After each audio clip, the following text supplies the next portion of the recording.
Որ երկրում ռուսերենն արդեն հետ է մղվում, կրթական ոլորտի պատասխանատուները իրենք են ֆիքսում։ Ընդունելության ցուցանիշները ակնհայտ ցույց են տալիս, որ ռուսերենով հետաքրքրվածությունը նվազում է եւ ընդհանուր առմամբ նույնիսկ ռուսերենի ուսումնասիրության բաժիններ դիմելիության շատ լուրջ խնդիր կա։ Ոչ միայն ռուսերենի, այլև քիմիայի նկատմամբ է հետաքրքրությունը նվազել, փաստում են կրթության ոլորտի փորձագետները։ Արդյոք երիտասարդները կորցնում են հետաքրքրությունը որոշ առարկաների նկատմամբ եւ ինչ հետևանքներ դա կարող է ունենալ։ Վերջին տարիներին նկատվում է, որ դպրոցականների եւ ուսանողների շրջանում զգալիորեն նվազում է հետաքրքրությունը ֆունդամենտալ գիտությունների նկատմամբ։ Վիճակն այնքան է լրջացել, որ երեխաներից շատերը քիմիան պարզապես չեն հասկանում, ասում է կրթության ոլորտի փորձագետն ու եզրակացնում, հետևաբար նաև չեն սիրում։ Եթե պրագմատիկ վերցնենք զուտ,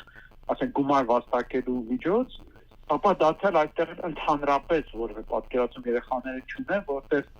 չնայած Հայաստանում կա եւ զարգանում է քիմիական արտադրությունը, չկա որևէ ազգակ, որը գնում է դեպի երիտասարդություն, որ գիտեք, մենք տարիք ունենք մասնագետների, գնացեք, դիմեք, սովորեք, եկեք մեզ մոտ աշխատեք։ Փախչանյանի խոսքով դրա հետևանքով տուժում է գիտությունը, ուստի պետությունը պետք է կոնկրետ պարտավորություններ ստանձնի։ Անհրաժեշտ է, որ պետությունը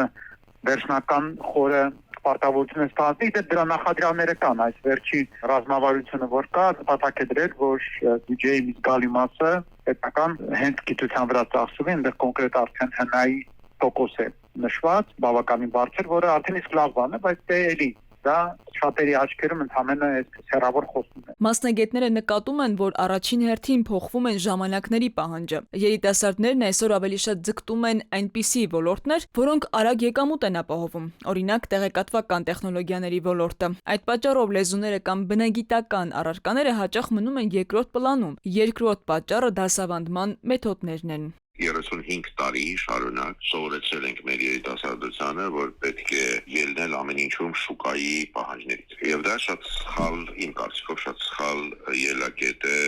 գիտության եւ առհասարակ մշակույթի համար։ Ֆունդամենտալ գիտությունները դա մի ոլորտ է, որը պետք է ֆինանսավորվի անկախ նրանից ինքը